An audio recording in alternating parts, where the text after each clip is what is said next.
अस्सलाम वालेकुम दोस्तों, अज असां सेकंड क्लास में डिस्कस कंदासीं सिस्टम्स ते। कल असीं जेको असां फर्स्ट क्लास में डिस्कस कयो हुयोसीं उन में असां इंट्रोडक्शन ऑफ लिविंग ऑर्गेनिज़म्स ते ॻाल्हायो हुयोसीं। अॼु असां उन में ई ॻाल्हाईंदासीं त लिविंग ऑर्गेनिज़म्स में सिस्टम्स कहिड़ा आहिनि। मुख़्तलिफ़ सिस्टम्स आहिनि, उन्हनि ते असां थोरोली डिस्कस कंदासीं त उहे वर्क कीअं पिया कनि। हाणे असांजो पहिरियों आहे डाइजेस्टिव सिस्टम। डाइजेस्टिव सिस्टम असां इनखे सिंपल जेकॾहिं डिस्कस कयूं त मेटाबॉलिज़म हूंदो आहे फूड जो। अञा इनखे सिंपल डिस्कस कयूं त जेको असां फूड खाऊं पिया उहो असांखे रत में जज़ब थियण जेतिरो सन्हनि पार्टिकल्स में चेंज करिणो आहे त जीअं बॉडी जे हर हिकु हिसे ताईं पहुचे। अञा असां हिनखे ईअं बि चई सघूं था त सेल ताईं पहुचे, त जेके असांजी बॉडी में सेल्स आहिनि उन्हनि ताईं उहो न्यूट्रन वञी पहुचे ऐं एनर्जी प्रोड्यूस थिए for the sake of consumption, for the sake of energy. त पहिरियों असांजो जेको फूड आहे उहो माउथ में ग्राइंड थिए पियो, नंढनि पार्ट्स में शामिल थिए पियो। उन खां बाद उते उन में असांजो ही मटीरियल जेको असांजे फूड खे सॉफ्ट बणाए पियो, या ईअं खणी असां चऊं त पेस्ट में कन्वर्ट करण जे लाइ इहो हिकु अहिड़ो मटीरियल आहे जेको फूड खे नरम करे पियो पहिरें प्रोसेस में। उन खां बाद माउथ खां अचे पियो फेरेनिक्स में। तव्हां अक्सर ॾिठो हूंदो कॾहिं कॾहिं के मरीज़ अहिड़ा हूंदा आहिनि जेकी बेहोशी जी हालति में हूंदा आहिनि त उन्हनि जे नक में नड़ी लॻाई वेंदी आहे ऐं उन मां उन्हनि खे जूस उन्हनि जे स्टमक ताईं पहुचायो वेंदो आहे या उन जे बॉडी में इन कयो वेंदो आहे। त असांजो जेको डाइजेशन सिस्टम आहे उहो नक जे पासे ॾांहुं बि खुलियल आहे, हिकु ऑप्शन इहो अथसि। ॿियो असांजो वात जे पासे ॾांहुं बि। त जेको असांजो नक सां कनेक्टेड थिए पियो उहो असांजो फेरेनिक्स आहे। फेरेनिक्स जा बि 3 हिसा आहिनि, उन्हनि खे असां डिटेल में डिस्कस न पिया कयूं, पर इहो फेरेनिक्स असांखे कनेक्ट वात सां बि करे पियो, नक सां बि करे पियो। त असां ॿिन्ही पासनि ॾांहुं खाई सघूं था फूड, पर उन में कंडीशन मां तव्हांखे ॿुधाए त ईअं ई असां नक में विझंदासीं त उहो असांजे साह जे सिस्टम ॾे बि हलियो वेंदो। त इन में असां डायरेक्ट नथा विझी सघूं, उनजो वरी हिकिड़ो प्रोसेस आहे। माउथ खां बाद फेरेनिक्स, फेरेनिक्स खां बाद लेरेनिक्स। लेरेनिक्स छा हूंदो आहे? इहो वरी सेकंड हिसो आहे जेको एसोफेगस ताईं कनेक्ट करे थो, याने हिकिड़ो अहिड़ो पैसेज जेको वात खां असांजो एसोफेगस पाइप आहे जंहिंखे असां फूड पाइप बि चवंदा आहियूं। हिन जो नालो ॿियो फूड पाइप बि आहे। फूड पाइप माना असल जेको हिन जो सेपरेशन थिए पियो साह जो ऐं खाधे जो सिस्टम, उहो असांजो एसोफेगस सेपरेट करे थो। हाणे इन जी हिकिड़ी नेचुरल लॉजिक इहा बि आहे त जॾहिं असांजे साह जे नड़ी में गंद किचिरो अची थो वञे त कुदरत उन जो अहिड़ो सिस्टम रखियो आहे त उन गंद किचिरे खे वापसि करे असांजो हिकु ऑप्शन इहो हूंदो आहे त असां बलगम जे ज़रिए सूरत में उनखे वात मां ॿाहिरि कढूं, या वरी ॿी कंडीशन इहा हूंदी आहे त असां उनखे स्टमक ॾे मोकिले छॾियूं, ओॾे बि असांजो उहो हलियो वञी सघे थो, या वरी उहो ॿाहिरि बलगम जी सूरत में बि निकिरी सघे थो। इहा असांजी पंहिंजी चॉइस हूंदी आहे त उनखे ॿाहिरि था कढूं या असां उनखे स्टमक ॾे था मोकिलियूं। त हिन ॿिन्ही जा फंक्शन्स ईअं असां क्लासीफाई करे सघूं पिया। एसोफेगस छा आहे? फूड पाइप आहे। फूड पाइप इहो कनेक्ट थियल आहे असांजो स्टमक सां। त जेको असांजो मादो आहे उन ताईं खाधो जेको पहुचे थो उहो आहे एसोफेगस। एसोफेगस जेको आहे इनखे असां चवंदा आहियूं पेरिस्टालसिस। ही हिकु अहिड़ी मूवमेंट आहे जीअं असां कंहिं कागज़ या कंहिं असां कलाई जे हिकिड़ी नंढी शापर खणंदा आहियूं, उन में हिकिड़ो मटीरियल भरे उनखे असां अॻिते पुश कराईंदा आहियूं त जिते असां फोर्स लॻाईंदा आहियूं उन जॻह ते उहो कॉन्ट्रैक्ट हूंदो आहे, ॿियनि जॻहनि ते उहो नॉर्मल हूंदो आहे। त पेरिस्टालसिस हिकिड़ो अहिड़ो सिस्टम आहे जेको खाधे खे अॻिते धिको पियो ॾिए। त इहो असांजो नेचुरल हिन में रखियलु आहे सिस्टम, त उहो खाधे खे अॻिते पुश थो करे वेव जी ज़रूरत सूरत में।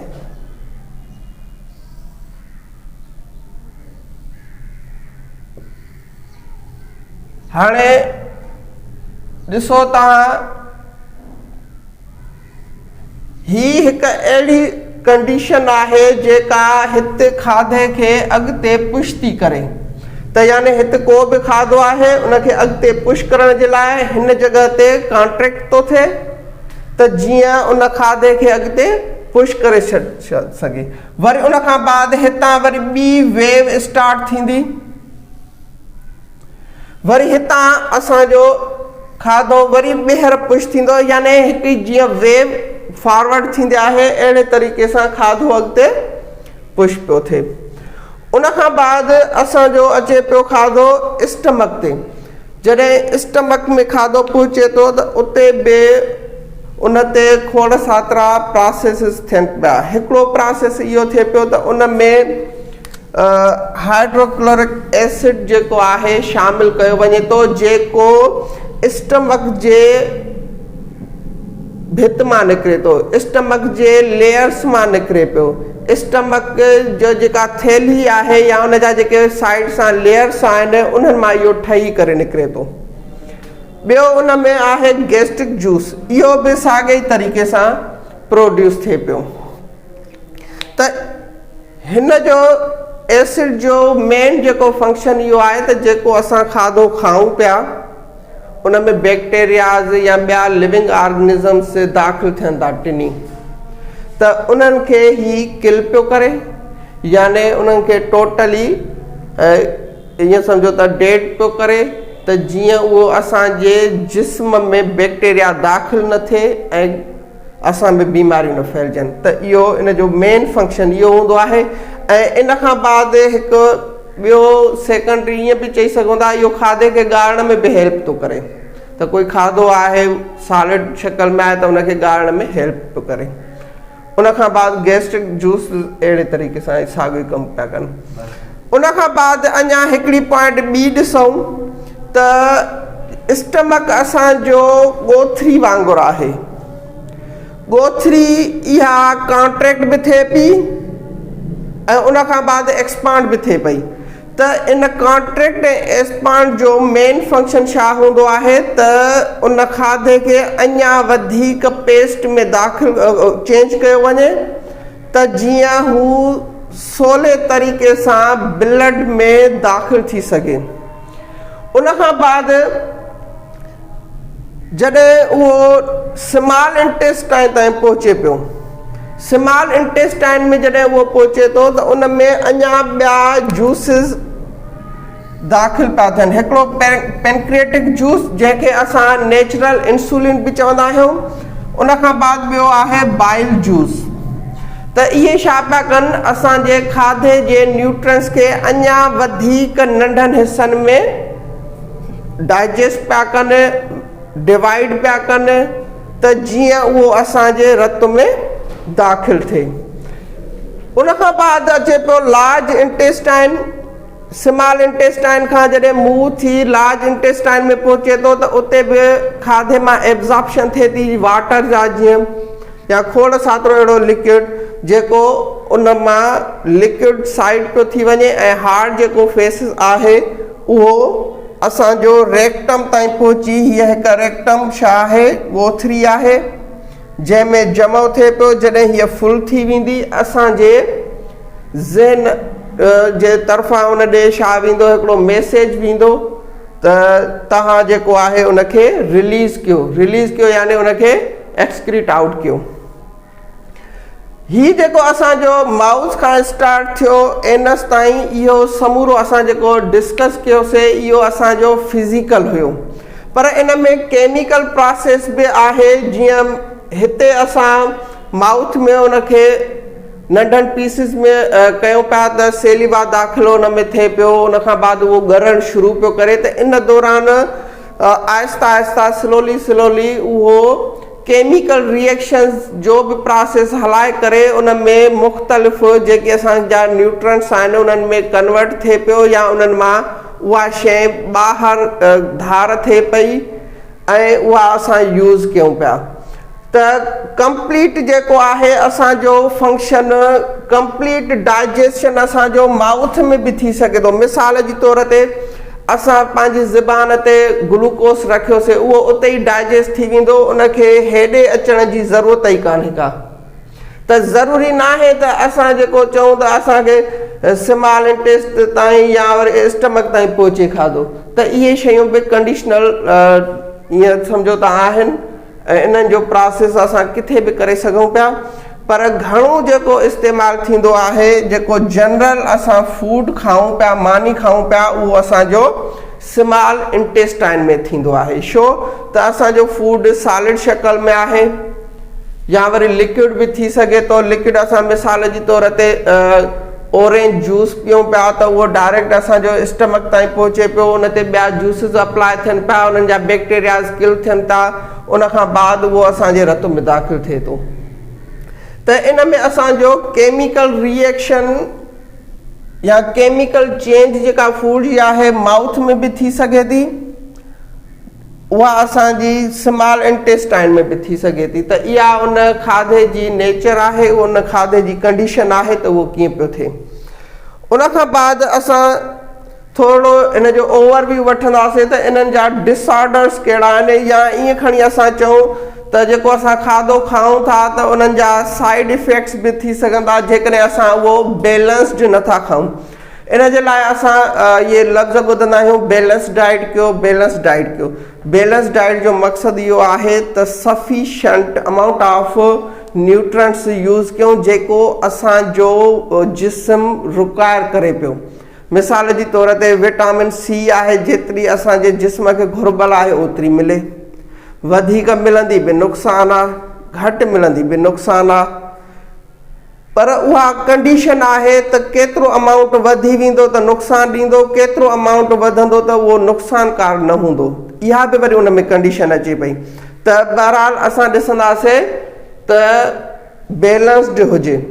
पहिरियों असांजो हिन में आहे ऑबेसिटी। ऑबेसिटी जो मक़सदु आहे त घणो खाई वेंदासीं, असां में फैट्स वधी वेंदो, असां में जेको न्यूट्रन अमाउंट आहे बॉडी में वधी वेंदो, त उहो असांजी बॉडी स्टोरेज सिस्टम बि रखे पई, त उन में स्टोर थिए पियो, असांजो वज़न वधी पियो वञे ऐं उन मां खोड़ सातिरियूं बीमारियूं थियनि पियूं। उनखां बाद कोलेस्ट्रोल आहे, इहो बि साॻे तरीक़े सां फूड असां घणो खाई था वञूं या अहिड़ा न्यूट्रंट्स वधीक था खाई वञूं जंहिंमें कोलेस्ट्रोल घणो आहे, साॻी असांजी बॉडी जेका आहे उन में न पई करे सघे एब्ज़ॉर्ब या यूज़ न पई करे सघे, उहा बि असांखे नुक़सान ॾिए पई। उनखां बाद इंडाइजेशन साॻियो ई असांजो कॾहिं कॾहिं हीउ जेको सिस्टम असां डिस्कस कयूं पिया किन कंडीशन्स जे करे न पियो वर्क करे या स्लो पियो थी वञे, त उहो बि असांजो इंडाइजेशन में अचे पियो, त असांजी बॉडी जेका आहे यूज़ न करे सघंदी। उनखां बाद डायरिया आहे। डायरिया जो मक़सदु इहो आहे त असांजो ही सिस्टम जेको आहे ही प्रोसेस तेज़ थी वञे, याने जल्दी मां स्टमक मां स्मॉल में पहुचे, स्मॉल खां लार्ज में जल्दी में पहुचे, वरी जल्दी में आउट बि थी वञे, याने तेज़ थी वेंदो। उनखे जेका असांजी ब्लड आहे उहा एब्ज़ॉर्ब न करे सघंदी जल्दी में, ऐं जल्दी हू एक्सक्रीट आउट थी वेंदो या उहो ख़ारिज थी वेंदो। उनखां बाद कॉन्स्टिपेशन आहे। इहो वरी डायरा जो उबतड़ आहे। डायरा में ही प्रोसेस तेज़ पियो थी वञे, डाइजेस्ट न पियो थिए, एब्ज़ॉर्ब असांजी बॉडी में न पियो थिए, ख़ारिज पियो थिए। हिन में वरी घणो एब्ज़ॉर्ब थो थी वञे। वाटर जीअं असां डिस्कस कयोसीं लार्ज इंटेस्टाइन में या स्मॉल इंटेस्टाइन में एब्ज़ॉर्ब घणो थी वियो, छो त ही प्रोसेस स्लो थी वियो, तॾहिं बि इहो नुक़सानु आहे। उन खां बाद वरी ॿियो अचे पियो अल्सर्स या स्वेलिंग आहे। इहा असांजे समूरे हिन सिस्टम में किथे बि थी सघे थी। असांजे माउथ में बि थी सघे थी, फिरेनिक्स में, लेरिंक्स में, एसोफेगस में, स्टमक में, स्मॉल इंटेस्टाइन, लार्ज इंटेस्टाइन, किथे बि आहे असांजी स्वेलिंग थी सघे थी जेका डाइजेशन जे सिस्टम में डिसऑर्डर क्रिएट करे पई। त ईअं असां खणी इनखे इहो बि चवंदा आहियूं त इन्फेक्शन थी पए असांजे समूरे डाइजेशन सिस्टम में।